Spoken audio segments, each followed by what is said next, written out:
Bonjour, je vous souhaite la bienvenue à ce 4e Café VAE de l'année.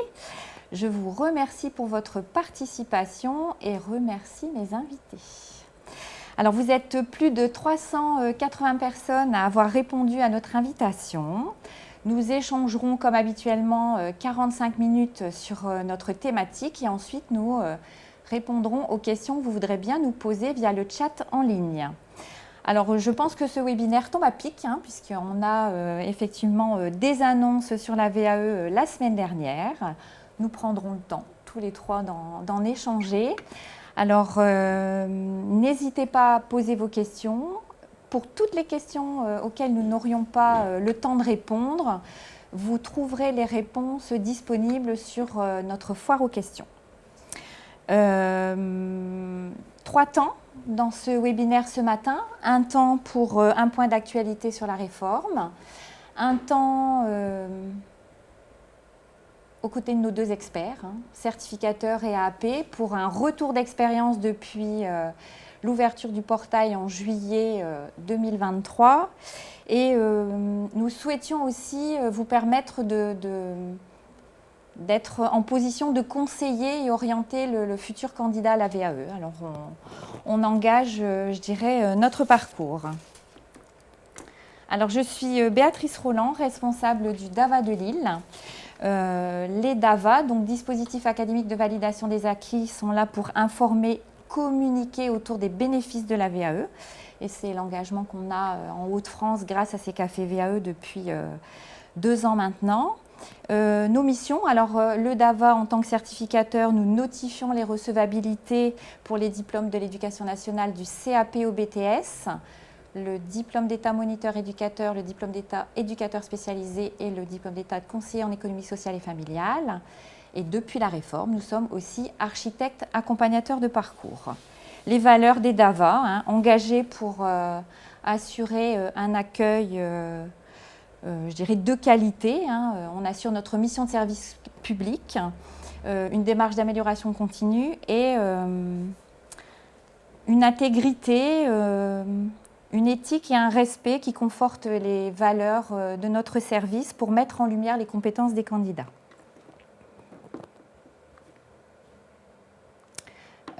Quelques éléments de contexte qui sont affichés à l'écran pour effectivement évoquer la VAE et la réforme, où en sommes-nous, des problématiques qui apparaissent dans ce contexte, on va dire, d'incertitude.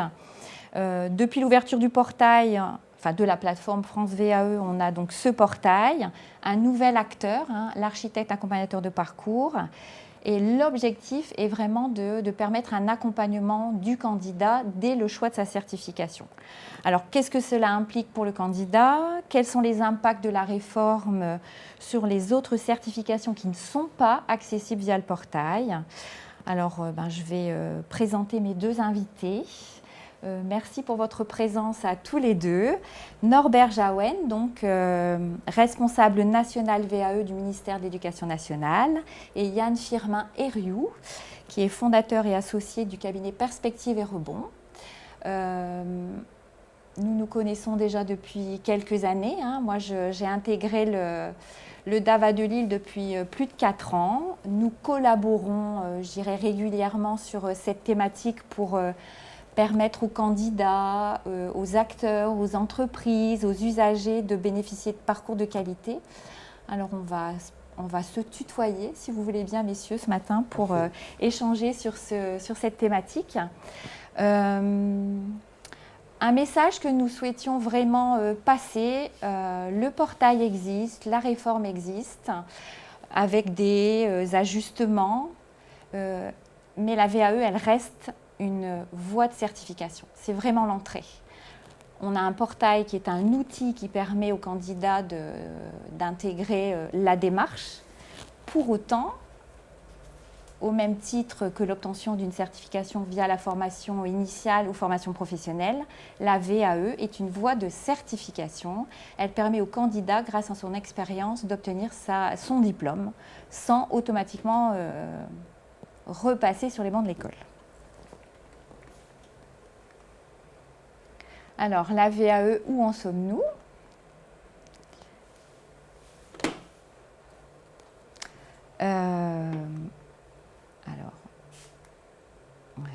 excusez-moi,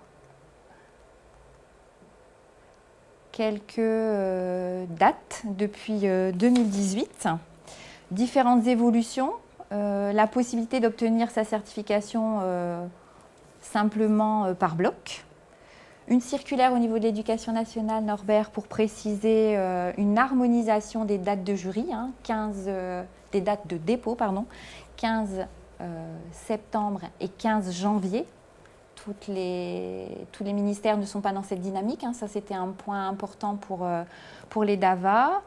Une participation forfaitaire au processus de certification qui a été, je dirais, instaurée, actée. Norbert, tu reviendras peut-être après, pour permettre de mettre en avant l'étude personnalisée qui est réalisée par les DAVA et un entretien post-jury pour les candidats qui n'auraient pas obtenu leur certification dans leur intégralité. La loi du 21 décembre 2022 qui repose sur... qui porte sur les mesures d'urgence dans le cadre du plein emploi, publié au journal officiel le 22 décembre. Alors, c'est un décret donc, du 27 décembre qui précise les modalités d'application et les nouvelles dispositions, les missions des prestataires d'accompagnement et les droits des candidats, et un décret du 10 avril qui précise la composition du jury et la durée du congé VAE. Par rapport à ce que je viens de présenter sur cette slide, Norbert, est-ce que tu as des éléments à ajouter par rapport aux objectifs de la réforme de 2023? Alors, j'aurais souhaité apporter aujourd'hui des éléments nouveaux, puisque ça fait déjà plusieurs années, vous vous souvenez, REVA 1, REVA 2, et pour nos auditeurs, acteurs ou usagers de la VAE, on est dans une zone, on a expérimenté des choses, c'était intéressant d'expérimenter pour être force de proposition, avoir une analyse critique de la situation, mais aussi être force de proposition. Est arrivé ensuite la dissolution, le nouveau gouvernement qui est installé. Il est urgent maintenant qu'avec les éléments que nous avons et sur le retour d'expérience que nous avons, qu'on puisse légiférer. Donc il est important, là, ce que je peux dire, c'est qu'effectivement, la loi 2022, le premier décret est arrivé 1 an après, et nous attendons encore des textes. Donc nous ne savons pas s'ils vont être publiés. Quel texte? Le service public doit être porté par un GIP, un groupement d'intérêt public. Nous n'avons pas le texte qui indique sa composition et ses règles de gouvernance. Nous attendons également un texte sur le rôle, les missions et obligations de l'AAP. Donc en tant que tel, il existe dans le cahier des charges, mais pas dans la loi, pas dans l'application de la loi. Et nous attendons aussi un texte sur la procédure de VAE, les conditions d'accès à la VAE, l'étude de faisabilité, sa définition, et le formulaire numérique unique sur lequel sera formalisée cette étude personnalisée, cette étude de faisabilité. Donc on est dans cette attente-là, on ne sait pas ce qui va sortir, mais en tout cas, nous attendons une réunion prochaine interministérielle qui est attendue pour dire ce qui est nécessaire d'avoir, parce que, comme tu l'as dit Béatrice, la VAE reste plus que jamais une voie d'accès à la certification. La VAE continue d'exister et de se développer. Le but de les expérimentations, c'était d'innover, de simplifier le dispositif pour permettre un accès plus important à la VAE. Il y a des côtés déceptifs, puisqu'on est en attente de texte, mais l'objectif était de faciliter le développement de la VAE. Donc, plus que jamais, elle existe. Très mais bien. nous attendons néanmoins les textes. Merci Norbert. On est donc sur une voie de certification avec 2 voies d'accès. Alors pour les personnes qui effectivement souhaiteraient orienter les candidats, on a donc actuellement 24 diplômes certifications qui sont accessibles via le portail. Et pour toutes les autres certifications, on a des candidats qui sont dans un parcours dit de droit commun. Juste une remarque peut-être, Béatrice. Oui, je t'en prie, Norbert. Le droit commun, c'est pas un retour à la loi de 2002, parce que depuis, il y a eu des réformes dont tu as parlé, et donc ce qui est acté dans la loi de 2022 et dans le décret de 2023, par exemple, c'est donc le droit commun réformé par ces dispositions. de la loi et du décret. Par exemple, le droit pour un candidat d'avoir un jury dans les 3 mois suite au dépôt de son dossier de validation. Donc c'est le droit commun réformé par les dispositions du décret de 2023. On avait un parcours de droit commun, on a eu cette expérimentation, on a ce portail, et compte tenu de la loi et du décret, on a un parcours de droit commun dit réformé. Réformé. Très Absolument. bien. Alors un changement depuis le 25 octobre sur ce portail France VAE, puisque le financement unique n'est plus mobilisable. On a donc ce nouvel acteur qui est l'architecte accompagnateur de parcours. Alors je vais même dire l'organisme architecte accompagnateur de parcours, puisque j'ai effectivement consulté le cahier des charges et on parle bien d'un organisme architecte accompagnateur de parcours et un architecte accompagnateur de parcours qui accompagne le candidat, qui a la responsabilité aujourd'hui d'accompagner à la recherche de financement et l'obligation pour cet architecte d'obtenir un financement préalable au démarrage de l'accompagnement. Et j'ai aussi pris note sur ce cahier des charges que l'architecte accompagnateur de parcours adhère au cadre collaboratif du service public. Dans cette phase de déploiement, puisque là on est sur un cahier des charges qui s'étend du 3 juin un cahier des charges qui s'étend du 25 octobre 2024 au 31 décembre 2024, avec cet AAP qui adhère au cadre collaboratif et qui s'engage à respecter les conditions générales d'utilisation, d'utiliser l'outil France VAE, de répondre aux questions au questionnaire d'inscription avant le référencement en tant qu'architecte accompagnateur de parcours, d'informer les équipes France VAE en cas de difficulté et de participer aux tests utilisateurs et sondages. Tous ces éléments pour bien cadrer la mission de l'architecte accompagnateur de parcours.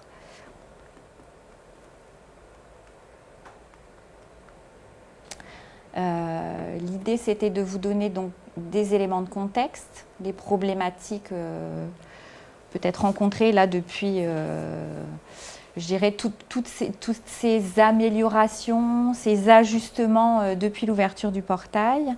Ensemble, on a créé cette slide pour vous dire que, effectivement, en bref, ce qui avait été annoncé, l'accès universel, la prise de contact dans les 48 heures, l'accompagnement dès l'entrée du financement qui était unique, la VAE inversée, les blocs de compétences, le statut de stagiaire de la formation pour les demandeurs d'emploi, l'architecte de parcours qui était de 3 types au démarrage, un guichet France VAE, un service public annoncé avec un GIP national, un jury dans les 3 mois. Alors, je vais peut-être laisser la parole à Norbert. Bien. Ce qui a été acté, Norbert, tu en as déjà parlé il y a quelques minutes, en 23-24.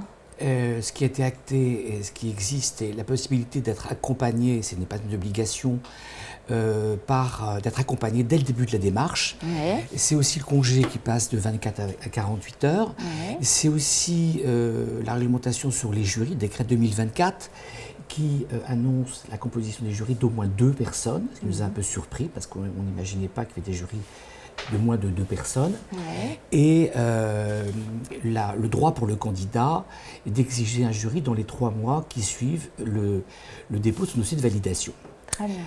Ce qui est en attente, c'est est-ce que le service public porté par un GIP, le GIP était lui-même remis en question comme structure juridique, est-ce qu'on va avancer là-dessus? C'est ce qui est en questionnement. Oui. Voilà. D'accord. Et on verra. Et donc autrement, pour tout le reste, c'est ça qui est important de dire, l'AVE ne concerne pas que les certifications qui sont dans le portail France VAE. Sur tous les diplômes professionnels, l'AVE continue d'exister, bien entendu, plus que jamais, et dans le droit commun réformé. Donc il y a eu des avancées, puisque le droit à avoir un jury dans les 3 mois vaut pour tous les candidats, quels qu'ils soient dans France VAE ou pas. Oui, tout à fait. Merci Norbert. Est-ce que je peux me permettre une question? Bien sûr. Est-ce que depuis l'ouverture de ce portail, on peut se dire, par rapport à votre point de vue, est-ce que c'est un vrai succès ou un demi-échec, ce qui se passe? Je ne parlerai pas du tout d'échec. parce qu'on a expérimenté, et quand on expérimente, il y a une part de risque que l'on prend, Oui. des choses qu'on n'a pas forcément anticipées. Mais en tout cas, ça a permis, Yann Firmin le confirmera, je pense, un rapprochement des acteurs privés, des acteurs publics pour travailler ensemble dans un objectif commun qui est le développement de la VAE. Oui. Donc ça, d'ailleurs, je rappelle que le ministère a signé un accord de partenariat national avec la Fédération nationale des professionnels de la VAE, qui nous écoute peut-être. Et la volonté politique, c'était de dire, nous sommes tous ensemble, comme Yann Firmin, au service des usagers pour développer la VAE, pour les candidats et pour les entreprises. Yann Firmin. Alors, tu disais, Béatrice, vrai succès ou semi-échec.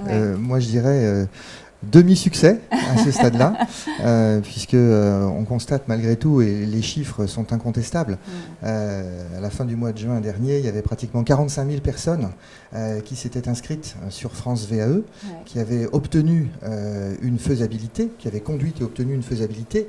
Et ces 45 000 personnes, on oublie qu'elles portaient sur 212 certifications à l'époque. Ça veut dire qu'il y avait tout un tas de certifications qui n'étaient pas prises en compte dans ces données statistiques, ce qui montre que les chiffres annoncés au moment de la réforme, l'ambition des 100 000 VAE annuels à horizon 2027, n'était pas aussi irréaliste que cela, bien au contraire. Et de ce point de vue, c'est un succès. Maintenant, les quelques atermoiements qu'on a constatés les uns les autres depuis fragilise un petit peu les éléments et nous amène à conclure, en tout cas moi-même à conclure en tant que praticien, que l'enjeu d'information reste clé.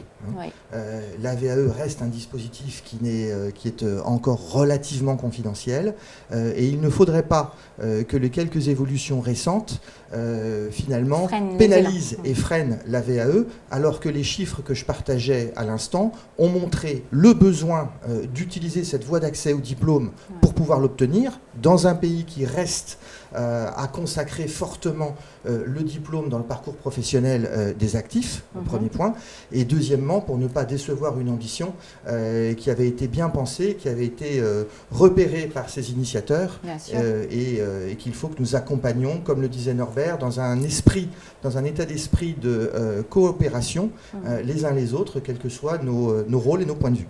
D'accord. Yann, on priorise aujourd'hui les métiers du care. Qu'en est-il des autres secteurs ? Alors, les autres secteurs recourent aussi massivement à la VAE, pour peu qu'ils aient une impulsion en matière de communication sur le dispositif. Si je prends notre modeste exemple au sein de Perspectives et Rebond, nous accompagnons de nombreuses entreprises du secteur de l'industrie qui, depuis des années, recourent à ce dispositif pour créer des parcours, pour fidéliser des salariés à l'entreprise, avec la VAE inversée maintenant depuis quelques mois pour recruter, pour anticiper des réorganisations. Enfin, on y reviendra certainement tout à l'heure. Il y a de multiples utilisations dans les entreprises de la VAE qui consacrent ce dispositif comme un outil essentiel des politiques de management des ressources humaines. Merci Anne.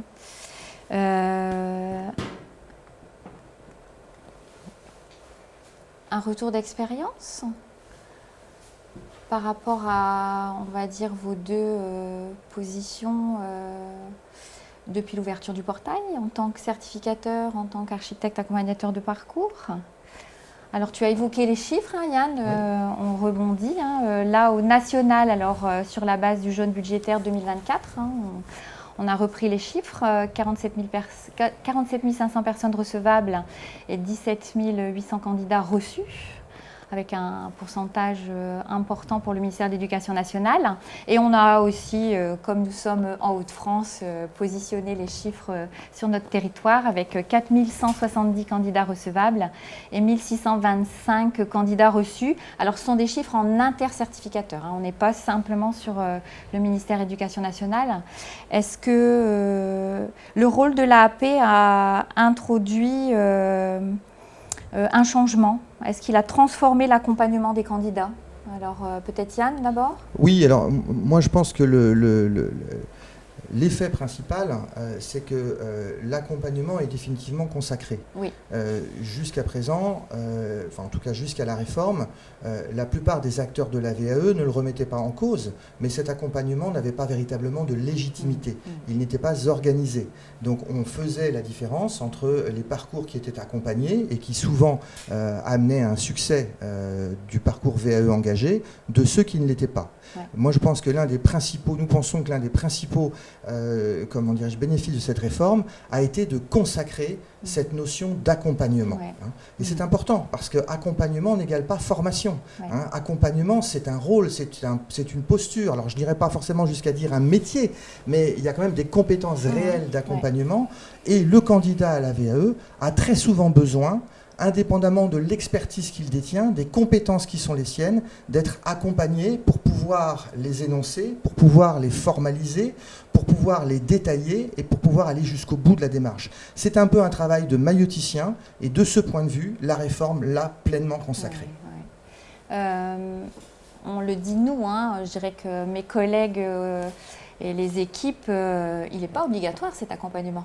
Mais il est vivement conseillé. Et là, comme tu le dis, avec cette intégration au portail, on a le candidat qui est contacté dans les 48 heures. Tout à fait. Et alors, notion très intéressante pour rebondir sur ton propos, chère Béatrice, on constate que les candidats qui ont eu recours, comme les textes y enjoignent depuis la réforme de 2022, à un architecte accompagnateur de parcours pour opérer le dossier de faisabilité, n'avaient pas obligation ensuite de poursuivre avec l'architecte accompagnateur de parcours, que ce soit celui qui avait réalisé la faisabilité ou avec un autre, sur l'accompagnement. Or, on s'aperçoit que dans la très très grande majorité des cas, les candidats, convaincus de l'utilité de l'architecte accompagnateur de parcours dans la partie architecte, de faisabilité, ont très massivement poursuivi après. Ce qui montre bien que la compréhension du rôle de l'accompagnateur apparaît assez clairement à un candidat lorsque ce parcours est initié et lorsque l'architecte accompagnateur se présente tel que le professionnel qu'il est. Norbert, est-ce que ça a changé l'accompagnement ? Oui, on a toujours dit, et chiffre à l'appui, que l'accompagnement était une clé de réussite de la VAE. Et j'ai pu analyser ces chiffres pour l'éducation nationale. Le fait qu'effectivement le candidat puisse être accompagné dès sa demande de VAE par un acteur public ou un acteur privé, on voit que dans France VAE, la montée en charge, comme tu l'as dit, a été très importante. Dans un contexte d'incertitude où on peut manquer d'informations, là, l'accompagneur est là pour dire, pour accompagner, pour informer, pour conseiller et être auprès du candidat pour aller au bout de sa démarche. Et donc on voit cette montée en charge, et heureusement, parce que quand on voit les chiffres au niveau national, on voit que ces climats d'incertitude, les chiffres sont à la baisse très fortement pour nous, pour tous les certificateurs, mais pour nous aussi. On est en dessous de 10 000 diplômes délivrés en 2023. Nous étions toujours au-dessus de 15 000. D'accord. Donc on voit qu'il y a eu deux mouvements. Un frein, parce qu'on ne sait plus où on est, et à la fois la présence des accompagnateurs via France VAE a donné une dynamique très importante. Ce qui fait qu'effectivement, c'est très important que, comme on l'a toujours dit, mais là que c'est consacré, effectivement, on donne plus d'importance, que cet accompagnement démarre dès le début de la démarche. Oui, on avait effectivement le contact avec le certificateur pour obtenir cette fameuse recevabilité, mais le candidat était, je dirais, laissé seul pour rechercher le financement de l'accompagnement et même l'accompagnateur, alors que là, il le choisit de suite et après, il est accompagné dans sa démarche. Avec cette nouvelle donne, sans financement unique, avec une mission supplémentaire de l'architecte accompagnateur de parcours, que nous allons tester, puisque ça vient d'être annoncé. Tu voulais rebondir, Yann ? Oui, je voulais dire qu'on mesure de ce point de vue, Béatrice, malgré tout une évolution quand on regarde les 20 dernières années. Moi qui ai eu la chance de travailler avec Vincent Merle en 2002, je me souviens encore de cette toute première période où lorsqu'un candidat réalisait un premier entretien, il recevait derrière un courrier qui lui donnait une indication de la date de passage devant le jury. Et sur le courrier en question, face à accompagnement, figurait la date du premier entretien réalisé. Et je me souviens de la surprise d'un certain nombre de candidats s'adressant à moi en me disant « mais comment vais-je faire maintenant? Donc, quand on part de ce point de départ et qu'on regarde où on en est aujourd'hui, on mesure quand même le chemin parcouru. Et je trouve qu'on est parfois très sévère avec la VAE, avec la réflexion que l'État a poursuivie année après année, avec ce que tous les acteurs mobilisés et convaincus de la pertinence du dispositif ont pu apporter comme pierre à l'édifice global de la VAE. Et aujourd'hui, au-delà de la consécration de l'accompagnement, on mesure quand même qu'on a vraiment fait un parcours tous ensemble, acteurs de la VAE, pour promouvoir ce beau dispositif. Il ne faut pas l'oublier. Merci Yann. L'idée, c'est vraiment de promouvoir le dispositif qui reste encore méconnu. L'objectif de ces rendez-vous maintenant bimensuels, puisqu'on a rendez-vous, j'irai avec vous 4 fois dans l'année, c'est vraiment de vous permettre d'avoir une information qualifiée. Et encore merci pour votre présence à tous les deux. Je vais passer à la slide suivante, puisque la deuxième partie de notre échange, c'était de voir avec vous vos retours d'expérience. Alors, je me suis permise de remettre les missions de l'AAP et du certificateur. Et comme je le disais tout à l'heure, j'insiste sur le fait qu'on parle d'organisme architecte accompagnateur de parcours et de l'AAP. Et de l'AAP qui est toute personne salariée ou agent d'un organisme d'accompagnement chargé d'accompagner le candidat. Pour autant, l'organisme AAP, c'est donc la structure, privée ou publique, qui dispose de la certification Calliope, qui est un minimum, qui est incontournable, on va dire, je pense qu'on en convient tous les trois, pour permettre un accompagnement de qualité. Je vois que Yann, tu rebondis, tu reprends ton micro. Oui, je vais dire juste un petit point de précision. Effectivement, la nécessité pour un AAP aujourd'hui d'être Calliope VAE, mais également de figurer sur mon compte personnel de formation via la plateforme EDOF.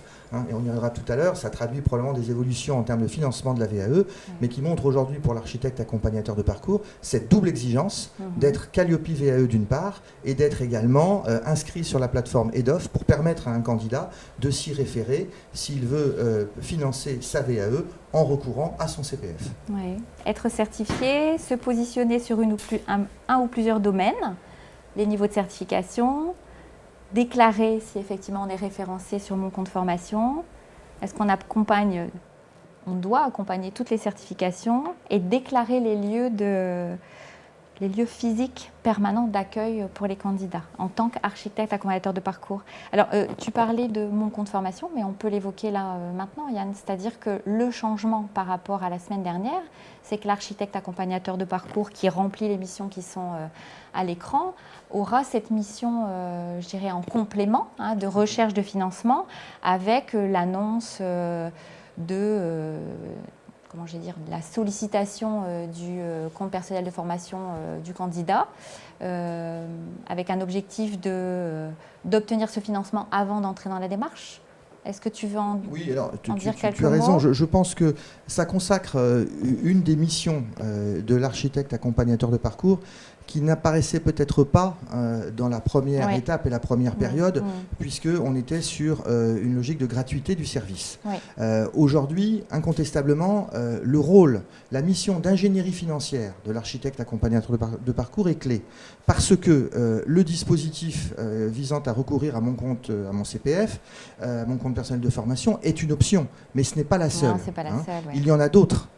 Et aujourd'hui, sans rentrer dans les détails, des dispositifs tels que la proie, dans un esprit, une logique paritaire, des dispositifs tels que Transpro, l'ex-FONGECIF, qui permet aussi, sous certaines conditions, de financer des parcours VAE. Récemment encore, ce ne sera peut-être pas le cas en 2025, encore que j'ai su qu'il y aurait peut-être quelques possibilités, le FNE formation, sous réserve de, de servir des mutations, des transformations spécifiques, pouvait aussi être mobilisé. Donc il y a une variété. Et le rôle de l'architecte accompagnateur de parcours, ça va être de regarder quelles sont les possibilités, de construire un projet de financement avant d'entrer dans l'accompagnement. De ce point de vue, ce n'est pas forcément une mauvaise idée, parce que ça évite les déconvenues ultérieures quand on s'aperçoit en cours de parcours que finalement le financement du projet n'était pas suffisamment solide. Donc là, on le réalise avant. Et puis, et ça je sais qu'on le partage avec Norbert, ça traduit aussi autre chose. Ces logiques de financement répondent à la nécessité de co-responsabilité et de co-engagement d'engagement dans un parcours de VAE. Le candidat, il est rarement seul. Hein. Il y a plusieurs acteurs. Souvent, le candidat, il est soit, comment dirais-je, actif dans une entreprise, il est à son propre compte, il est demandeur d'emploi, donc il n'est pas tout seul, isolé. Il participe d'un écosystème et que l'ensemble des acteurs de l'écosystème se sentent à un moment mobilisés et co-responsables de la création et du fonctionnement d'un parcours me paraît être une bonne chose. Merci. Voilà qu'il y a une montée en compétence des accompagnateurs. Parce qu'effectivement, quand on dit que c'est une clé de réussite, l'accompagnement n'est plus seulement un apport méthodologique pour aider le candidat à choisir ses activités, à les décrire, ainsi que leur contexte d'exercice. C'est aussi de l'ingénierie financière. Et c'est en ça que les accompagnateurs, quels qu'ils soient, peuvent s'adresser aussi aux entreprises pour dire effectivement, le candidat peut financer sur son CPF, mais c'est un co-investissement par rapport à la logique de formation. Le candidat n'est pas absent pour information. Il fait ça sur son temps personnel, d'où la nécessité d'avoir allongé la durée du congé. C'est un vrai investissement. Il faut que ce soit, comme dit Yann Firmin, un co-investissement parce qu'on joue gagnant-gagnant. Merci Norbert. Dans ce contexte d'incertitude, les enjeux, Yann Firmin, pour toi? Alors, les enjeux principaux aujourd'hui pour les AAP, je crois que le premier enjeu aujourd'hui, je dirais, c'est de réussir, de poursuivre cette information du dispositif de VAE. Il ne faudrait pas que les quelques évolutions récentes donnent la perception, et Norbert le disait très bien, tu l'évoquais aussi en introduction, chère Béatrice, que la VAE a vécu. La VAE reste présente, plus que jamais, un dispositif extrêmement utile pour pouvoir permettre aux candidats qui décident de l'investir d'aller chercher un diplôme. Donc on a plus que jamais un enjeu d'information, de communication à réaliser. Moi j'étais persuadé, c'était mon point de vue personnel, que c'était un peu un des angles morts de la réforme, qui avait considéré un peu rapidement qu'à partir du moment où on avait une plateforme, on avait répondu à la question de la communication. C'est sans doute un petit peu erroné, et de ce point de vue-là, il faut continuer plus que jamais. Premier enjeu. On s'est rendu visible. Rendre visible. Deuxième enjeu, mesurer que les entreprises sont un des lieux où on peut aller parler VAE, où on peut justement raisonner co-engagement, co-responsabilité et logique gagnant-gagnant, tu la décrivais Norbert tout à l'heure. C'est un outil de management des ressources humaines, c'est un outil de développement de l'employabilité et c'est un outil de dialogue social. Et ça, on l'oublie trop souvent. La réflexion entre partenaires sociaux, représentants du personnel et représentants de l'employeur autour de la professionnalisation servie par la VAE est un véritable enjeu au sein des entreprises. Et ça, je pense que pour les architectes accompagnateurs de parcours que nous sommes, on fait la distinction aujourd'hui entre ceux qui ont investi, si tu me permets l'expression, uniquement en logique B2B et ceux qui ont réfléchi, justement qui ont uniquement investi en logique B2C et ceux qui ont réfléchi en logique B2B, c'est-à-dire en intégrant l'entreprise dans le parcours de réflexion globale d'une VAE ambitionnée par un candidat. Ça, je pense que c'est un enjeu fort pour nous aujourd'hui. Je te rejoins, d'où notre intérêt à l'organisation d'événements en présence et aussi à distance comme aujourd'hui. Le public ciblé, je dirais dans nos échanges, comme ce matin, c'est vraiment de donner une information et de se dire que ces professionnels en ressources humaines ne sont pas seuls. On ne peut pas être expert de tout. Ça veut dire que vous pouvez faire appel, alors moi je représente le DAVA de Lille, mais à mes collègues au national et à des architectes accompagnateurs de parcours comme Yann Firmin pour être accompagnés dans vos réflexions, parce que pour avoir accompagné et encore participé à des remises de diplômes, on voit bien que le dispositif pour les candidats, pour les candidates, les lauréats, puisqu'ils obtiennent leur certification, c'est vraiment quelque chose qui va déclencher autre chose. On ne va pas perdre son salarié, on va le fidéliser, on va le faire grandir. Absolument. Ça fait que, effectivement, je te remercie Yann pour ces remarques. Juste un petit point, Béatrice, que tu l'évoquais, et les premières études qui datent d'ailleurs maintenant de pratiquement une vingtaine d'années, qui avaient été réalisées par l'ARACT du Nord-Pas-de-Calais, à l'époque on parlait encore du Nord-Pas-de-Calais, ont montré, et de façon constante depuis, que la fidélité à l'entreprise qui proposait à ses salariés de préparer une VAE primait très largement sur l'envie d'aller voir ailleurs, contrairement à ce que pensent des générations de DRH qui sont persuadés que si les gens sont certifiés, ils vont derrière partir. C'est complètement faux. Si quelqu'un a envie de quitter l'entreprise, il la quittera de toute façon. Donc la VAE, au contraire, elle renforce le lien à l'entreprise, et ça c'est très important de bien le mesurer. Je voudrais ajouter ceci, quand on parle d'enjeux, c'est de dire qu'il y a des promesses qui ne seront peut-être pas tenues, mais on a bougé. On a sans cesse amélioré le service rendu à l'usager en supprimant le CERFA. Cette démarche qui était vécue comme une démarche administrative, contraignante, où il fallait apporter des preuves d'activité, ça on l'a supprimé. Améliorer le service à l'usager, c'est la possibilité d'être évalué dans les 3 mois qui suivent le dépôt de son dossier. C'est une contrainte énorme pour le certificateur, mais nous allons y travailler avec l'ensemble des services à une nouvelle organisation territoriale des jurys pour effectivement avoir, en gros pour l'éducation nationale, mais c'est vrai aussi pour les autres, nous avions 2 sessions de jury par an, nous en aurons 4, mais ça ne veut pas dire 4 jurys par diplôme, par an, par académie, mais dans une logique, il faudra travailler avec les corps d'inspection et les services, c'est 4 jurys par an, par diplôme, sur le territoire. Et le fait que la démarche soit dématérialisée et que son corollaire, les jurys en visio, à distance, nous seront au service de cette ambition politique-là. C'est vrai que la question souvent posée, je pense qu'en entreprise, tu le rencontres, Yann Firmin, dans tes rendez-vous, c'est combien de temps ça va prendre. Et on part généralement de la date de jury pour faire le rétro-planning. Si on avait la possibilité, alors pour les entreprises, pour les salariés, les demandeurs d'emploi qui souhaitent retrouver une activité et pour lesquels la certification est incontournable, ça sera vraiment une évolution. Alors ça, mais ça suppose un changement d'organisation. Oui, tout à fait. Ce qui n'est jamais facile, parce que le changement n'est jamais facile. Non. Mais on verra que c'est nécessaire pour répondre à cette obligation de la loi. En Hauts-de-France, nous organisons nos jurys là, sur octobre-novembre. Et c'est vrai que c'est une... Alors c'est comme un examen, on va dire, pour les élèves.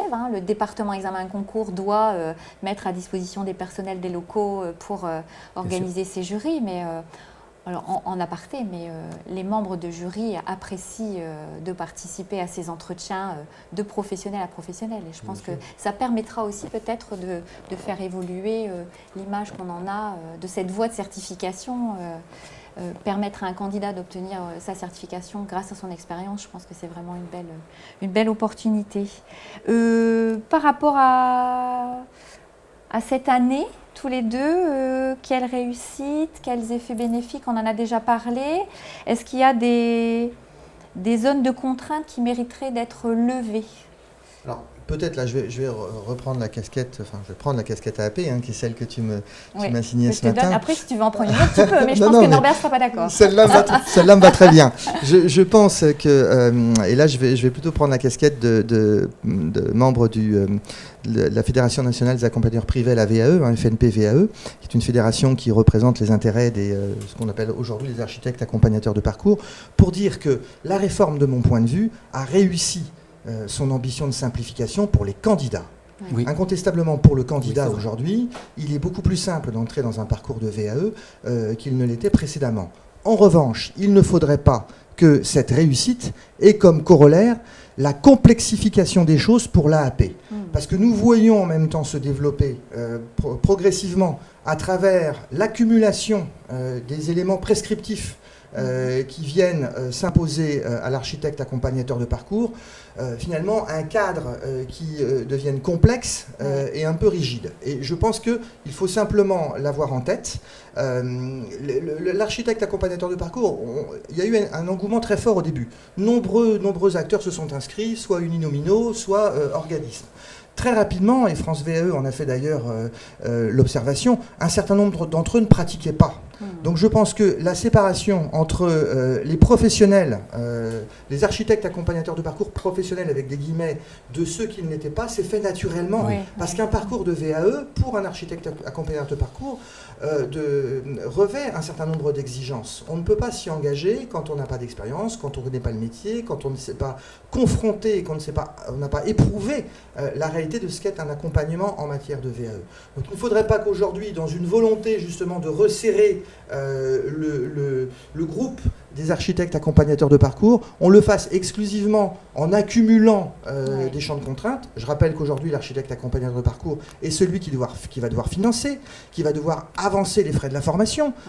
Les éléments formatifs, les fameux éléments formatifs dont on a parlé dans la première période de fonctionnement de la plateforme étaient, comment dirais-je, pris en charge par l'architecte accompagnateur de parcours qui ne se faisait payer qu'en toute fin de parcours, après des entretiens qui s'ajoutaient les uns aux autres pour pouvoir s'assurer que le candidat avait bien utilisé sa VAE.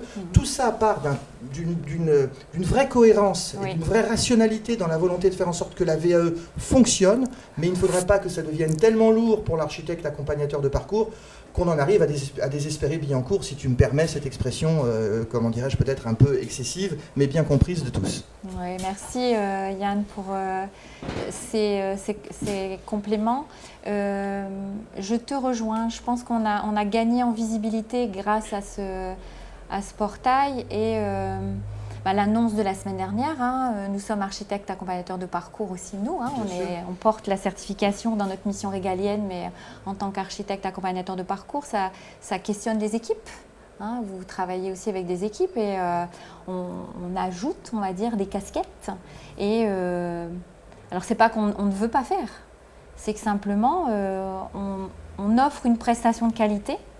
Et pour ma part, je pense que mes collègues qui m'écoutent, puisqu'ils sont en ligne, on a envie de faire bien. Et d'ajouter comme ça, sans anticipation, des tâches et des activités complémentaires, c'est pour les équipes aussi un peu... c'est lourd, c'est perturbant, parce qu'on a le souci de la qualité. Et, alors on est visible sur le portail. Est-ce qu'on se rend invisible pour mettre tout ça en ordre de marche? Au final, on se rend invisible, on ne vend plus de prestations, on n'est plus dans la course. Toutes ces réflexions, je pense que c'est... alors, c'est des réflexions que nous avons en tant qu'architectes et certificateurs, mais je pense qu'il y a des personnes qui nous écoutent qui sont exactement dans cette dynamique. C'est qu'aujourd'hui, on veut continuer à accompagner de façon, je dirais, qualitative les candidats et il faut s'adapter, comme tu le dis, mais cette charge, il ne faut pas qu'elle soit non plus trop conséquente. Norbert, tu veux rebondir? Oui, c'est justement l'engagement des 30 d'AVA et leurs équipes, que je remercie pour leur engagement, alors que ça n'a pas été facile pour ces raisons que tu évoques. Oui, je me permets. C'est que nous sommes du coup bien placés oui. pour être force de proposition dans un objectif de simplification. C'est ça.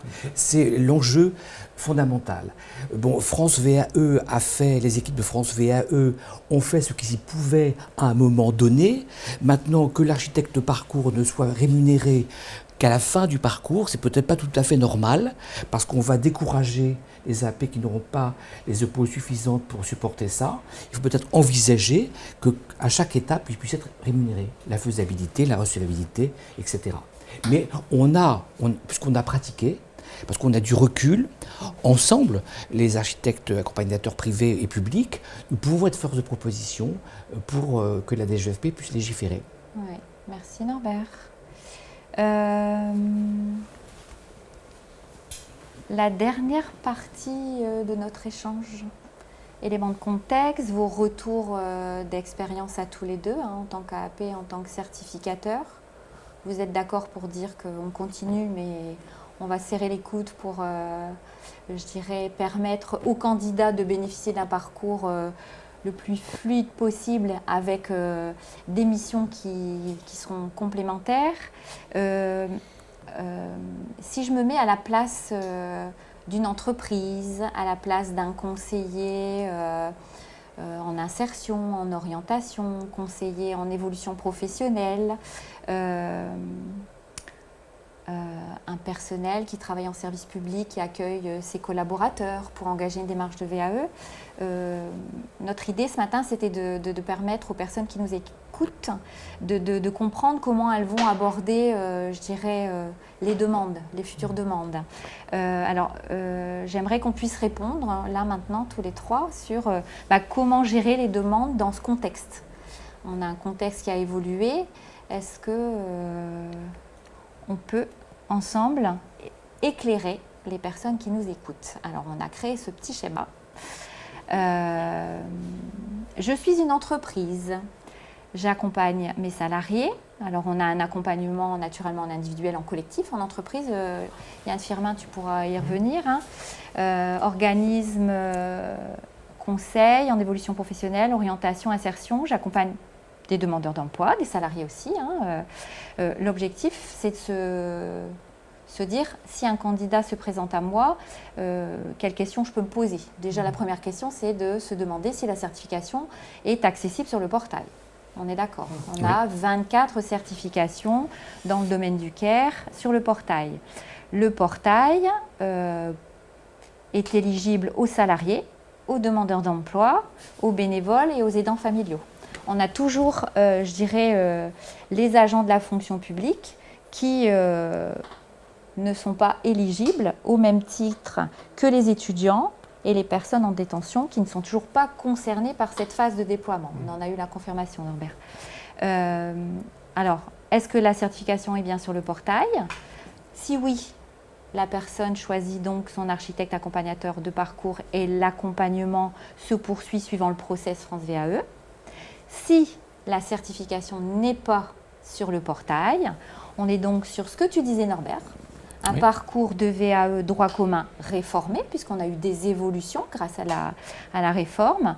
Et dans cette gestion de parcours, pour toutes les autres certifications, on est donc sur un rendez-vous d'accueil, d'information, d'accueil et d'orientation, validation de la certification, l'obligation de déposer ce livret 1 pour obtenir la recevabilité, rédaction du livret 2 et un passage devant le jury. Est-ce que, par rapport à ce que je viens de présenter, vous souhaitez donner des compléments par rapport aux deux démarches? Oui, je voudrais dire ceci, c'est qu'effectivement, dans ce qu'on a appelé la phase de préfiguration ou l'avance de phase, on est parti sur 210 certifications de mémoire. Et l'objectif à terme, c'est qu'effectivement, cette plateforme numérique, mais c'était l'enjeu de la loi, c'est qu'effectivement, toutes les certifications professionnelles soient sur ce portail et qu'il y ait un parcours unique. Individualisé, bien entendu, mais une entrée unique, un guichet unique. Alors ça, c'était l'esprit de la loi. À la fois, on va voir qu'on est dans des contradictions, parce qu'aujourd'hui, sur le portail, il y a 24 certifications et plus de 116. Donc ça irait à l'encontre de ce que je viens de dire. Mais je crois qu'il faut expérimenter avec les moyens qui sont ceux qui ont été alloués, mais que l'objectif à terme, je pense, c'est d'avoir ce guichet unique d'entrée, cette plateforme numérique avec toutes les certifications, bien évidemment. Et puis l'idée d'un financement unique, pour moi, non pas du ministère du Travail, mais qui pourrait être abondé par les financements existants, aurait du sens. Mais on n'est pas dans cette logique-là. Donc on arrête le financement unique, qui est un financement ministère du Travail à uniformation, pour aller vers des financements de droit commun, CPF, plan de développement des compétences, tout ce qu'a dit Yann Firmin tout à l'heure. Ce qui veut dire que ça continue, c'est ça le message fort que je voudrais dire. C'est qu'on a expérimenté des choses, on a réformé, on a simplifié, on a amélioré le service rendu à l'usager, et puis là maintenant, on avance en faisant. Oui, merci Norbert. Et puis un point, Béatrice, qui me paraît extrêmement important, et qu'on oublie peut-être trop souvent quand on évoque cette réforme de 2022, on a été au bout d'une logique. L'année d'expérience est tombée. Et je disais tout à l'heure, pour pratiquer depuis de nombreuses années en matière de VAE, je ne vais pas remonter jusqu'en 1934, j'étais pas né, mais je rappelle que l'ingénieur DPE, c'était 5 ans d'expérience. La réforme de 2002, ça a été 3 ans. La réforme qui portait le nom de Myriam El Khomri en 2016, c'était 1 an, pour des réalités qui visaient à en faire un outil d'insertion. Et on voit bien qu'on n'était pas très à l'aise avec cette notion de durée. Là, ce que je trouve très intéressant, c'est que la réforme a été cohérente. Elle a supprimé cette notion de durée pour consacrer pleinement, là encore, le rôle d'architecte accompagnateur de parcours, auquel il revient, dans le travail initial de recherche de la certification avec le candidat, de mesurer la réalité de la compétence détenue. Donc, pour une fois, on a été au bout de la logique qui consacre la compétence comme étant la clé de voûte d'un dispositif de VAE. Parce qu'en formation, on acquiert des connaissances, en VAE, on reconnaît des compétences. Alors dit comme ça paraît peut-être un peu simpliste, mais sur le fond, je pense que c'est très important. On a consacré cette notion de compétence, on a responsabilisé des acteurs, et on a été jusqu'au bout, finalement, d'une réflexion qui, jusque-là, patinait un peu avec ces successifs raccourcissements des délais qui étaient pris en compte. Et ça, je trouve que c'est très intéressant. Ouais. En tant qu'architecte, accompagnateur de parcours et certificateur, alors on se base sur les compétences, l'expérience, mais quelqu'un qui a peu d'expérience. Quelqu'un qui a peu d'expérience, c'est à l'architecte accompagnateur de parcours d'en faire prendre conscience au candidat, de lui montrer qu'il n'a peut-être pas, contrairement à ce qu'il pense, nous c'est notre quotidien. Oui. Combien de fois je rencontre des candidats qui viennent m'expliquer qu'ils sont tout à fait en capacité d'aller chercher un niveau Bac+3 parce qu'ils ont déjà un BTS, et on dit mais c'est pas le sujet, on ne raisonne pas en termes de niveau, on raisonne par rapport aux compétences que vous avez. Donc c'est pas parce que vous avez passé un BTS dans un domaine différent de celui dans lequel vous exercez aujourd'hui que vous êtes éligible via la VAE à un niveau supplémentaire. Mais il y a toujours cette idée il faut que j'aille chercher un niveau au-dessus de celui que j'avais jusqu'à présent. C'est très fréquent ça. Donc là, pour le coup, il faut que tous nous soyons responsables de cette consécration de la notion de compétence comme étant la clé de voûte d'un parcours de VAE et que tout le monde y travaille. Et il est de ce point de vue parfaitement légitime que le certificateur demande à un moment donné ou regarde aussi le travail qui a été fait dans la construction d'un livret 1 par exemple ou d'un dossier de faisabilité pour dire là je m'interroge et j'ai besoin de dialoguer, comme le disait Norbert tout à l'heure, entre partenaires, j'ai besoin de dialoguer avec l'architecte accompagnateur de parcours parce que je me questionne. Moi j'ai aucun problème par rapport à ça. En tant qu'architecte accompagnateur de parcours, je le dis toujours, nous sommes des méthodologues. La compétence, c'est le candidat qui l'a. Moi je ne suis pas compétent dans tous les métiers, bien évidemment. Donc que je me confronte derrière avec un certificateur, après m'être confronté avec un candidat, pour essayer de faire en sorte que le choix de la certification, qui est un moment clé, et la reconnaissance de la compétence, qui une fois encore est la clé de voûte, soit parfaitement prise en compte et qu'on puisse être sûr qu'au final, les uns et les autres, nous servons la réussite du candidat, ce qui est bien l'objectif. Parce que la recevabilité n'est pas automatique. Exactement. A des non-recevabilités. Alors en tant que certificateur, c'est vrai qu'on a cette responsabilité, Norbert. Bien sûr. On ne peut pas, Mais il s'agit de dire, comme l'a dit Yann aussi, il s'agit de simplifier les contraintes. Oui. Parce que s'il n'y a pas d'activité, il n'y a pas d'expertise, il n'y a pas de compétences. C'est pour ça que dans la loi, nous avons bien écrit qu'effectivement, il n'y a pas... En creux, il n'y a plus de durée minimale d'expérience exigée, mais dans la loi précise qu'effectivement, la VAE est ouverte à toute personne, sauf à celles qui sont déjà engagées dans un parcours certifiant en formation initiale. Parce qu'il ne s'agissait pas de faire croire, et je voudrais sur une expérimentation que nous allons mener bientôt, il ne s'agit pas de faire croire qu'un élève qui a fait 10 semaines de stage en entreprise puisse venir en VAE. Là, le rôle important de l'architecte accompagnateur de parcours, c'est de dire que les acquis sont trop fragiles, qu'ils vont retarder la demande.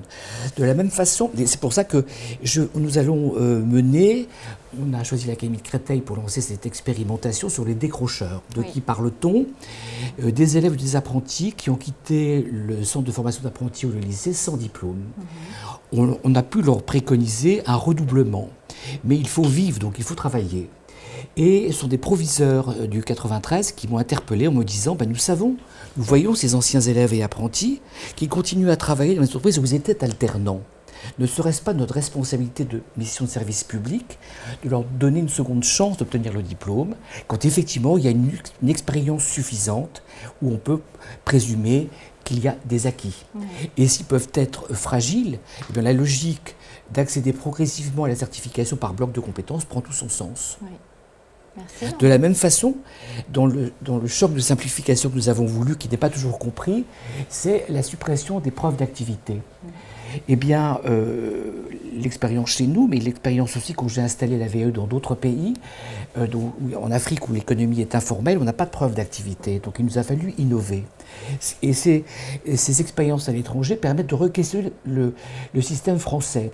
Et je vais prendre un exemple. Quand vous avez un serveur en restaurant qui veut faire une VAE, sur ses documents, attestant de son activité, il écrit serveur, garçon de café, etc. Et quand vous commencez à l'accompagner, donc c'est le CAP, service en salle, qui d'emblée est la bonne certification. Quand vous avez commencé à le questionner, à l'accompagner, vous vous rendez compte qu'il est maître d'apprentissage, qu'il est formateur, qu'il dirige une équipe. Donc c'est pas un C, c'est un BTS. Donc conclusion, si les preuves d'activité disent trop peu de choses sur l'activité réellement exercée, voire nous induisent en erreur, il est utile de les demander. Voilà l'explication de cette simplification. Merci Norbert pour ce complément d'information. Yann, je suis une entreprise. Comment je gère ce dispositif, soit en individuel, soit en collectif, avec ton expérience de... Alors, il y a deux façons qui renvoient, une fois encore, à la façon, à l'utilisation de la VAE dans l'entreprise. Comment elle s'en empare? Comment elle s'en empare? Elle peut s'en emparer de deux façons, et c'est la distinction que j'opère et qui n'est pas pris-crocoline entre dispositif collectif de VAE et VAE collective. Dans le premier cas, dispositif collectif de VAE, je laisse le choix aux salariés de l'entreprise de choisir, avec un architecte accompagnateur de parcours, la certification qui correspond à la fois à leurs besoins, à la réflexion qui est la leur sur leur propre parcours professionnel, et je peux le consacrer dans le cadre de l'entretien professionnel qui a lieu tous les 2 ans et dont je rappelle que depuis 2016, il nécessite d'évoquer la solution de la VAE lors de ce fameux entretien. Entre parenthèses, un certain nombre de professionnels de la fonction RH n'étant pas très à l'aise avec le dispositif, préfèrent régler l'affaire en disant que c'est long et compliqué et qu'il mieux vaut recourir à de la formation. Donc ça, il y a encore un peu de travail à faire sur ce point. Mais on va y travailler. Il faut les accompagner. Là, on a le dispositif collectif de VAE. Et puis de l'autre côté, il y a l'entreprise qui va déterminer. Nous menons à l'heure actuelle un très beau projet avec l'entreprise IKEA dans les métiers de la logistique, qui va déterminer pour des raisons qu'elle a préalablement identifiées. Là, dans le cas d'IKEA, il s'agit de rétention des talents. Ce que j'appelle un brelan de certification, une série de certifications qu'elle propose aux salariés de l'entreprise. On est toujours sur un principe de volontariat. Je rappelle que nul ne peut être contraint à préparer une VAE, c'est un principe de volontariat. Mais là, l'entreprise dit, moi j'identifie 5-6 certifications et j'offre la possibilité aux candidats, aux salariés qui le souhaitent, de s'y engager en mobilisant du temps, c'est-à-dire en disponible du temps de travail, en contribuant au financement. On a vu tout à l'heure qu'il y avait différents dispositifs et à ce moment-là, j'en fais un outil de pilotage de ma réflexion en matière de GEPP. C'est-à-dire je réfléchis mes métiers de demain, je réfléchis mes métiers clés dans l'entreprise, je réfléchis les métiers qui deviennent stratégiques pour moi et je dis j'ai besoin de conforter les salariés qui travaillent dans ces métiers et la VAE est une solution que je leur propose. Alors que dans le premier cas, dispositif collectif de VAE, là je laisse finalement le salarié choisir une certification qui va lui convenir et on serait à ce moment-là probablement un peu plus dans l'esprit de la loi de 2018 avenir professionnel où je suis en tant que salarié véritablement décideur ou en tout cas très fortement impliqué dans mon parcours. Donc on voit qu'on a deux philosophies qui ne s'opposent d'ailleurs pas fortement, pas forcément. Dans un certain nombre de cas, l'entreprise peut accepter les deux à travers un accord cadre dans lequel elle va proposer sur certains métiers une VAE collective et puis elle va ouvrir sur un dispositif collectif pour d'autres certifications qu'elle n'avait pas forcément envisagées comme étant stratégiques initialement. L'ensemble, et ça j'y tiens beaucoup, servant le dialogue social de l'entreprise et permettant aux partenaires sociaux, au sens étymologique du terme, représentants du personnel et représentants de la direction, de travailler positivement au développement des compétences dans l'organisation. Et ça, je pense que c'est vraiment très très important. On a de multiples exemples qui montrent que la VAE renforce systématiquement les dynamiques de dialogue social dans l'entreprise. Oui. C'est vraiment un outil qui permet de concilier, voire quelquefois de réconcilier les intérêts particuliers des salariés avec les intérêts collectifs de l'entreprise. C'est pour ça qu'on parle de dialogue social. Et dans un marché des compétences en tension, il s'agit pour l'entreprise de retenir les talents et les valoriser. La VAE est au service de cette ambition-là. Un levier pour faire grandir ses collaborateurs. Oui, et je pense que le message que je portais tout à l'heure, c'est... comme tu le disais, Yann, les entretiens professionnels, on ne l'évoque pas parce que ça reste une nébuleuse. Vous avez des experts à vos côtés qui peuvent intervenir pour, présenter ce dispositif aux managers, aux salariés, vous accompagner, comme tu disais Yann, sur ces VAE collectives ou qui restent individuelles parfois. On a des entreprises qui accompagnent 4, 5 candidats qui deviennent des ambassadeurs. Puisque le meilleur message, entre guillemets, c'est un salarié qui va valoriser le dispositif grâce à sa réussite et après, ça prend forme et on l'intègre dans la GEPP. C'est un incontournable. Ouais, un incontournable. Les conseils pour une VAE réussie en entreprise, Norbert? Alors, il faut que ce soit une volonté partagée. Oui. Il faut que ce soit un choix éclairé et un engagement et qu'on comprenne bien la stratégie qu'il y a derrière. C'est préparer demain en certifiant aujourd'hui. Parce qu'on voit avec beaucoup de RH qui ont plein d'informations sur leurs salariés, les diplômes obtenus en formation initiale, les stages faits en formation continue, ils ne disposent pas rarement d'une cartographie collective des compétences de l'entreprise qui a pourtant tout son sens pour mettre en place un plan de développement des compétences, que ce soit par une politique de recrutement, une politique de formation. La VAE permet à une entreprise d'avoir cette cartographie collective des compétences qui donne sens à un plan de développement des compétences, de restructuration, de recrutement, de changement de métier, etc., etc. Et c'est en ça aussi, parce que c'est un outil de dialogue social, qu'on comprend la stratégie d'entreprise, elle est partagée. Alors que quand une entreprise met, et c'est vrai pour les publics demandeurs d'emploi aussi, les salariés en formation, souvent c'est boudé, parce que c'est ressenti comme un déni de compétences. Dans la VAE, on est à l'inverse, on valorise les compétences existantes et le cas échéant, on met en formation si besoin.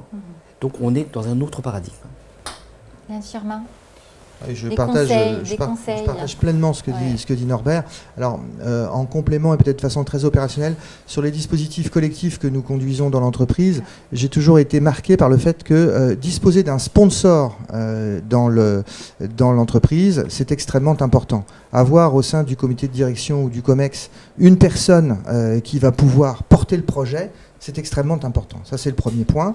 Le deuxième point, c'est de bien calibrer le rythme d'un parcours de VAE. Un parcours de VAE, y compris en entreprise, ne doit pas s'éterniser. Les résultats montrent, enfin les observations qu'un certain nombre d'entre nous avons pu pratiquer au sein de la Fédération des accompagnateurs privés, montrent qu'au-delà de 6-8 mois, comme par hasard, la courbe commence à chuter en matière de résultats. Ce qui veut donc dire pour moi, sauf exception, qu'un parcours de VAE, ça se joue entre 6 et 8 mois. Donc si on cadence bien les choses, si on les organise avec l'entreprise, avec des séances de travail qui sont régulières, on arrive à de très bons résultats. Et je pense que la VAE en entreprise doit être pensée comme un projet. C'est un projet qui doit être managé, donc avec un début, une fin, des jalons, un calendrier, un engagement commun, une co-responsabilité, on l'évoquait avec Norbert tout à l'heure, qui s'expérimente dès la recherche des solutions de financement et qui permet derrière d'avancer de façon cadencée. Ça, c'est extrêmement important pour réussir. Merci Yann pour ces conseils. Et je vois qu'on me fait un petit signe, on a dépassé l'horaire. Merci pour vos interventions. On va devoir arrêter nos échanges. Quelques questions? N'y a-t-il pas un risque de conflit d'intérêts si vous êtes AAP et en même temps certificateur? Ah, cette question revient souvent. Alors je dois dire, effectivement, de même qu'on pouvait dire, n'y a-t-il pas, parce qu'on peut mettre des compléments formatifs, est-ce que les DAVA ne vont pas vouloir faire travailler les Greta? Hélas, pas assez selon moi. Donc, il y a une éthique de service public, c'est ce qui nous caractérise, qu'a dit Béatrice tout à l'heure. Oui. Et donc, il n'y a pas de conflit d'intérêts. Et s'il pouvait y en avoir un, j'en serais informé et je prendrais toutes les dispositions pour faire en sorte qu'il n'y ait pas ça. Et pour preuve de cette volonté, je rappelle l'accord de partenariat que nous avons signé avec la Fédération nationale professionnelle de la VAE. Dont fait partie Yann Firmin. Dont fait partie le cabinet de Yann Firmin. Yann, bonjour. Quel est l'intérêt aujourd'hui de la plateforme pour les nouveaux AAP et les candidats depuis que le financement n'est plus disponible sur France VAE? Alors, à ma connaissance, et sauf à dire de bêtises, je crois qu'il n'y a plus de nouveaux AAP entrants actuellement. La logique du volonté, référencement, et voilà, c'est ça. France VAE était déjà de resserrer un petit peu le groupe des architectes accompagnateurs de parcours inscrits sur France VAE, donc il n'y a pas de nouveaux AAP. Pour le candidat, l'intérêt, c'est que c'est la logique de guichet unique que décrivait Norbert tout à l'heure, même si pour l'instant elle est un peu amputée elle est un peu amputée de la réalité qu'elle poursuit. Je vous oubliais le micro, mais pour l'architecte accompagnateur de parcours, c'est justement d'avoir cette facilité d'aller sur une plateforme numérique, de choisir un architecte accompagnateur de parcours, d'engager immédiatement une démarche de façon simple. On l'a dit tout à l'heure, pour le candidat, il y a incontestablement une réussite en matière de simplification. Merci Yann Firmin. Préciser les points de la réforme du droit commun, Norbert, les nouveautés. Ah, donc le droit commun réformé, c'est ça qu'on veut dire? Peut-être, oui, je lis la question. La loi de 2002 a été réformée par plusieurs réformes déjà, qui ont été évoquées hier. Et aujourd'hui, dans le droit commun, nous n'avons pas encore tous les textes, nous ne savons pas quels textes sont en attente, mais en tout cas, ce que dit la loi 2022 et le décret 2023, c'est qu'effectivement, le congé passe de 24 heures à 48 heures, que le candidat peut être accompagné dès le début de son engagement dans la démarche de VAE, et il est en droit d'exiger un jury dans les 3 mois qui suivent le dépôt de son dossier de validation. Merci. Voilà pourquoi on parle de droit commun, mais réformé par les dispositions de la loi de 2022 et du décret 2023. Merci Norbert. Mobiliser le CPF avec un point d'interrogation. Alors certainement, je dirais, les annonces de la semaine dernière, ce financement via le portail donc n'est plus mobilisable. Le candidat accompagné de son architecte accompagnateur de parcours, mobilisera son CPF en fonction de son statut, s'il est demandeur d'emploi, s'il est salarié, avec des abondements possibles en fonction des territoires, puisque les régions n'ont pas toutes les mêmes logiques. On sera sur un financement sur mesure. Exactement. Et a priori, c'est la totalité de l'action de VAE qui sera prise en compte, y compris les frais d'inscription devant le jury professionnel, ce qui n'était pas le cas précédemment. Donc là, il y a une réflexion globale qui repositionne en tout cas le CPF comme étant la clé de voûte en matière de financement d'un parcours VAE, même si, comme on l'a vu avec Norbert tout à l'heure, ce n'est pas le seul. Et les solutions de cofinancement existent et existeront plus encore. Mais incontestablement, le CPF sera la clé de voûte. Et plus que jamais, cela va enjoindre les architectes accompagnateurs de parcours que nous sommes à valoriser ce dispositif.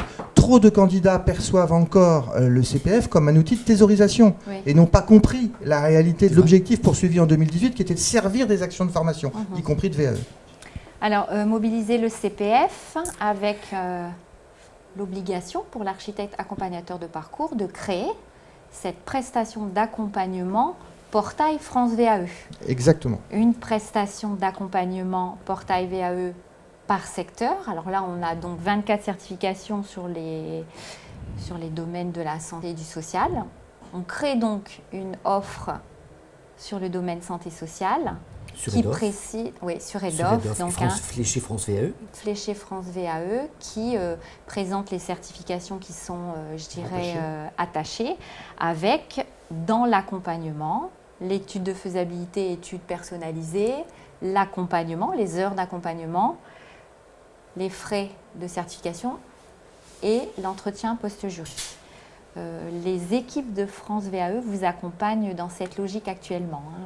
On a pu participer en tant qu'architecte accompagnateur de parcours la semaine dernière à une présentation de cette nouvelle offre que vous avez à mettre à disposition des candidats sur mon compte formation. Tu voulais rebondir, Yann ? Oui, avec un petit point complémentaire qu'il ne faut pas sous-estimer, qu'on avait un petit peu oublié dans la première période de déploiement de la plateforme France VAE, puisque elle entraînait la gratuité, c'est la nécessité de réaliser son identité numérique. Oui. Parce que de façon très concrète, on a pu mesurer quand même pendant de nombreux mois à quel point, pour un certain nombre de candidats, il était compliqué de réaliser l'identité numérique, qui seule permet ensuite d'avoir accès à mon compte formation et de pouvoir l'utiliser. Or, effectivement, tout le monde n'est pas égal devant le recours et l'utilisation du numérique. Et pour un certain nombre de personnes, futurs candidats, c'était très compliqué. Les démarches, les blocages, l'incapacité à y arriver. Et beaucoup de gens se désespéraient en disant finalement c'est trop compliqué, j'abandonne. Donc là encore, l'architecte accompagnateur de parcours va avoir un rôle, mais un rôle qui prend du temps, un rôle qui est exigeant. Nous nous sommes trouvés à notre modeste échelle, dans un certain nombre de cas, à devoir accompagner à la poste des candidats qui, à défaut, auraient abandonné le parcours en disant mais c'est insupportable votre affaire, ça marche pas. Et comme le principal interlocuteur dans ces cas-là, c'est l'architecte accompagnateur de parcours, c'est très vite lui qui est vécu comme étant le responsable d'un dysfonctionnement pour lequel il n'a rien fait. Merci Yann. Nous n'allons pas pouvoir répondre à toutes les questions que vous nous avez posées. On vous en remercie. Et comme je le précisais au démarrage du webinaire, on prendra vos questions et on y répondra. Et les réponses seront disponibles sur la foire aux questions. Je me permets de terminer. Alors ça, c'est une opération que je souhaite valoriser, une opération des équipes des DAVA d'Amiens et de Lille. Moi, je vous invite à vous inscrire sur la chaîne YouTube, puisqu'on a lancé une chaîne YouTube pour présenter des histoires inspirantes de femmes qui se sont fait confiance, qui prônent les valeurs et l'esprit de la démarche de VAE et qui en sont sorties lauréates. Valoriser. L'idée, c'est vraiment de vous permettre de bénéficier de témoignages de lauréates de VAE et avec un petit objectif de vous donner envie de vous lancer dans la démarche. Très beau slogan. Oui, merci Norbert. Nos contacts, téléphone, l'adresse mail, un site sur lequel vous avez à disposition les informations Mon Avenir Pro, hdf.fr, les informations sur la démarche de VAE actualisées. On vous invite à nous rejoindre sur LinkedIn et aussi tous les replays de ces cafés VAE sont disponibles sur Mon Avenir Pro Hauts-de-France. Messieurs, nous devons nous arrêter. Je vous remercie pour vos présences, vraiment. Avec plaisir. Des Parisiens qui se sont déplacés en Hauts-de-France pour parler de VAE, merci. Et tôt. Un petit mot pour la fin, tous les deux. Eh bien, à la VAE, j'ai eu plusieurs dossiers au ministère de l'Éducation nationale. Depuis 15 ans, la VAE est un de mes plus beaux dossiers. Je veux vous dire que nous sommes largement en avance dans le monde là-dessus. Il existe des expérimentations ici ou là qui n'ont pas forcément duré parce qu'elles étaient prises en charge par l'État. Et quand il y a d'autres choix économiques, ce n'est plus une priorité. Nous avons su, dès 1992, pour la VAP, légiférer et en faire un droit inscrit dans le Code du travail. Donc c'est un droit, la VAE doit continuer. On sort de période de turbulence, mais la VAE continue. Il y avait une question d'ailleurs, est-ce que quand l'architecte accompagnateur s'occupe d'accompagner sur le portail France VAE, non.